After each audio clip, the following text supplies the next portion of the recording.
A santa paz de Deus, que a paz, o amor, a graça e as bênçãos do Senhor estejam aqui junto conosco e que nós possamos estar em comunhão com o Senhor para cumprirmos com o nosso propósito, a nossa rotina espiritual de fazermos a leitura diária da Bíblia. Hoje, com a ajuda de Deus e a guia do Espírito Santo, nós vamos fazer a leitura do livro 2 de Reis, capítulo 24. Já estamos caminhando para o finalzinho, o penúltimo capítulo desse livro tão maravilhoso que trouxe para nós tanto esclarecimento a respeito dos governantes que o povo de Israel teve. Antes de iniciarmos a leitura, bem rapidinho, quero te pedir para você que não se inscreveu no canal ainda, faça esse canal crescer. Estamos falando da palavra verdadeira do Senhor, então já se inscreva. Não se esqueça de ativar a palavra todas para que todo dia, quando o vídeo for postado, você receba uma notificação. Deixe o seu gostei, deixe os seus comentários e compartilha com todo mundo. Através do WhatsApp, do YouTube, pelas redes sociais, vamos evangelizar. Glórias a Deus. Só para recapitularmos, antes de iniciarmos a leitura de hoje, no capítulo anterior, nós estudamos sobre a morte do rei Josias, aquele menino que foi colocado rei com 8 anos de idade. Aos 18 anos, ele recebe o livro da lei que estava perdido dentro do templo, dentro da casa do Senhor. E ali ele ordena a todo o povo que passe a seguir os mandamentos e estatutos conforme o livro da lei. Novamente festeja a Páscoa como nunca havia sido festejada antes. Mas numa batalha contra os babilônios, ele morre.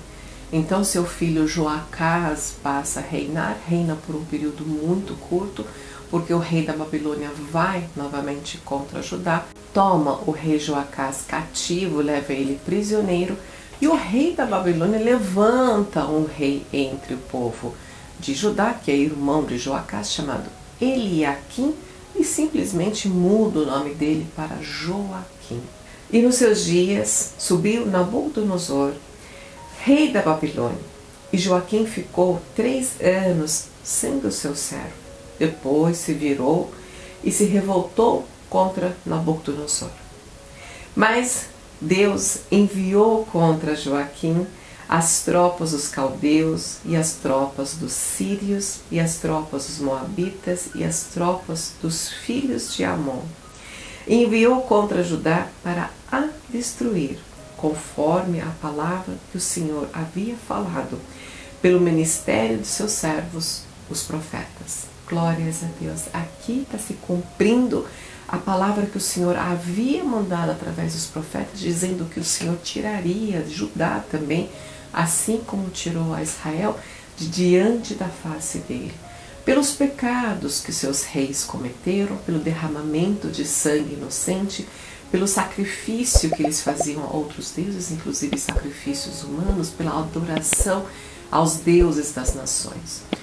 Tudo aquilo de mal que o povo havia feito contra o Senhor, contra o Deus verdadeiro, agora o Senhor deixaria eles serem governados por esses deuses, e todo mal sobreveio ao povo de Judá.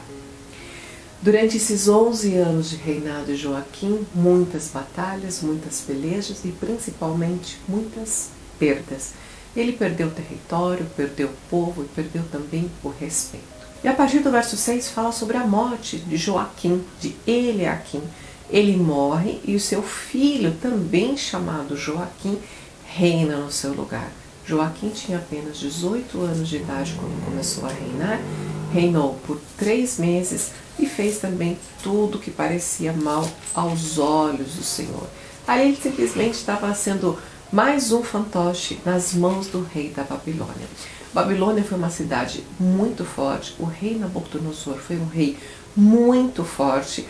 Nós vamos também estudar a respeito de Nabucodonosor no livro de Daniel, porque todo esse povo vai sair cativo, vai ser preso e levado para a Babilônia. Babilônia hoje em dia não passa de ruínas e de história. Para que vocês tenham uma noção de onde ficava o território da Babilônia, ficava no país do Iraque, fazia limites com o rio Eufrates, mas hoje em dia é uma cidade de ruínas, é uma cidade histórica, né? Está aqui na Bíblia, mas já não representa mais nada atualmente, não tem força nenhuma. Verso 11 diz: Também veio Nabucodonosor, rei da Babilônia, contra a cidade. E quando seus servos cercavam a cidade de Jerusalém, então saiu Joaquim, o rei de Judá, ao rei da Babilônia e se entregou ao rei da Babilônia. Ele deixou de ser um rei fantoche e foi lá e disse assim: olha, sou teu servo, sou teu escravo, eu, minha mãe, minha esposa, meus filhos e todos os homens que governam junto comigo. Foram mais de 10.000 pessoas cativas. Só que dessas 10.000 pessoas, quem eram? As pessoas importantes da cidade. Os artesãos, os ferreiros, os trabalhadores que construíam o templo, que faziam os reparos. Eles só levaram pessoas que tinham algum significado para o reino de Judá. Ficaram somente as pessoas pobres, aquelas que não tinham condições de se manter, não tinham riquezas, e aquelas pessoas que não tinham uma profissão que fosse útil para o reinado da Babilônia. E no verso 17, já no finalzinho do capítulo, diz: E o rei da Babilônia estabeleceu a Matanias, que era tio de Joaquim, como rei em seu lugar, e também lhe mudou o nome para Zedequias. Zedequias tinha 21 anos de idade quando começou a reinar e reinou 18 anos em Jerusalém e fez o que era mal aos olhos do Senhor.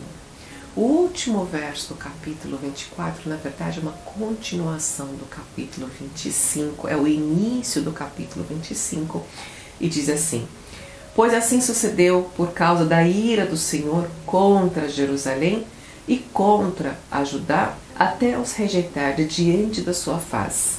E Zedequias se revoltou contra o rei da Babilônia.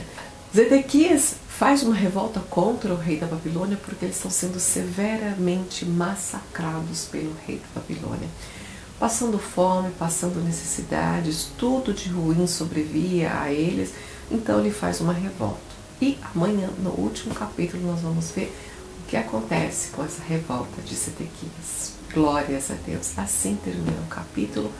Para nós, irmãos, fica com todos os capítulos, como todos os dias, sempre tem uma lição que o Senhor manda para a gente.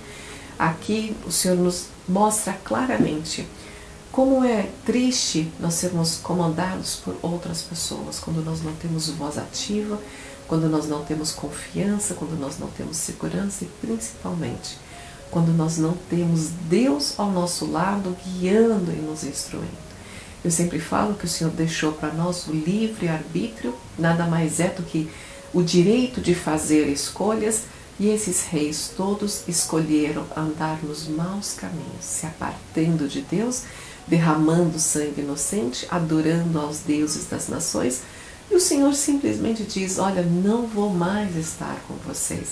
E a partir do momento que o Senhor tirou a sua mão de cima do povo de Judá, eles passaram a ser escravos, governados e reis fantoches de outros povos.